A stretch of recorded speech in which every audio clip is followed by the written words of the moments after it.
आज का जो हमारा सेशन है वो है PID, पेल्विक इन्फ्लेमेटरी डिजीज़। अब पेल्विक इन्फ्लेमेटरी डिजीज़ क्या है, इसकी कॉजेज़ क्या हैं, इसके सिम्टम्स क्या है और इसको कैसे ट्रीट किया जा सकता है। बहुत सारी ख़वातीन PID से सफ़र होती हैं, लेकिन उनको लेटर ऑन जाके इनफर्टिलिटी ये कॉज कर लेता है।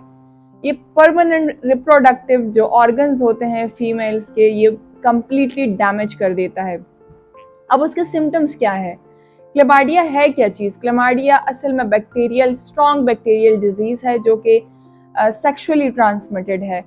जब भी स्पर्म में या फिर विजाइनल फ्लूइड में ये प्रेजेंट होता है, तब कहीं जाके इंटरनली ये डैमेज कॉज करता है। इससे आपको पेल्विक पेन, ब्लीडिंग होती है आफ्टर सेक्स। उसके अलावा आपको पीरियड्स के बीच में भी, यानी कि आपने बात ले लिया है, उसके बाद पीरियड्स के दिनों में काफ़ी डेज होते हैं, उसके मिड में भी आपको ब्लीडिंग हो सकती है।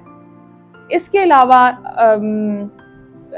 अलावा आपको अनयूजुअल डिस्चार्ज होता है, यानी कि येलिश डिस्चार्ज शुरू हो जाता है।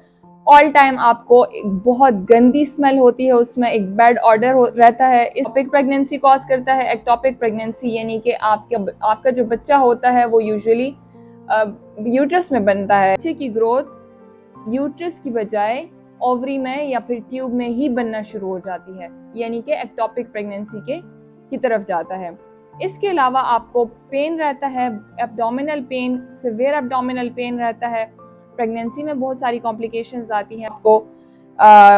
जब भी आप यूरिन पास करते हैं उस टाइम भी पेन रहता है, और इसके साथ साथ येलिश डिस्चार्ज के साथ साथ आपको स्मेल भी आना शुरू हो जाती है।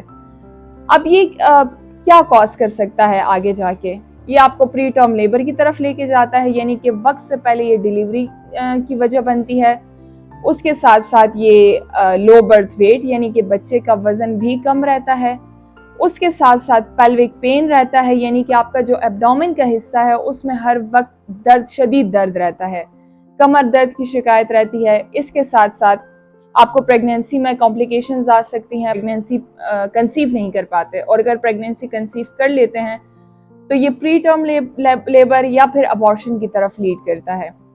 येलिश डिस्चार्ज के साथ साथ उसमें स्मेल रहती है, और उसके बाद हम अगर इसको देखते हैं तो ये स्प्रेड कैसे होता है। या तो ये किसी औरत को रहता है इसलिए मेल में ट्रांसफर हो जाता है, या मेल को होता है तो औरत में ट्रांसफर होता है। ये अगर हम इसको देखते हैं तो ये ओवरऑल इसकी स्टडी पे देखा गया है कि ये सेक्सुअली ट्रांसमिटेड डिजीज है, इसलिए सेक्स से ही ट्रांसफर होता है। 80% जो खवातीन है उसमें जब भी हम इस तरह के पेशेंट्स देखते हैं तो वो अर्ली स्टेज में इसको इग्नोर करती हैं। लेटर ऑन जब इनको कॉम्प्लिकेशन ज़्यादा हो जाती हैं, तो जब वो ट्रीट करती हैं तो वो टाइम ज़्यादा लेती हैं।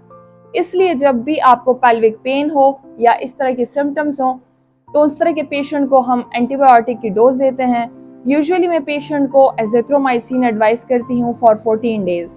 इसके साथ साथ हम कुछ मेडिकेशंस और भी ऐड करते हैं, और हम पेशेंट की कंडीशन को देखते हैं कि उसका जो इन्फेक्शन है वो किस हद तक फैला है, या उसके सिम्टम्स कितने अपेयर हुए हैं, तो उसके अकॉर्डिंग हम पेशेंट को ट्रीट करते हैं। तो जब भी आपको इस तरह के कोई इन्फेक्शन हो, या जब भी इस तरह के कोई सिम्टम्स आपको नज़र आना शुरू हो जाएं, तो आप बर वक्त डॉक्टर के पास जाएं और अपना इलाज ज़रूर करवाएं। इसके साथ साथ अपनी डाइट का ख्याल रखें, अपनी हाइजीन का ख्याल रखें।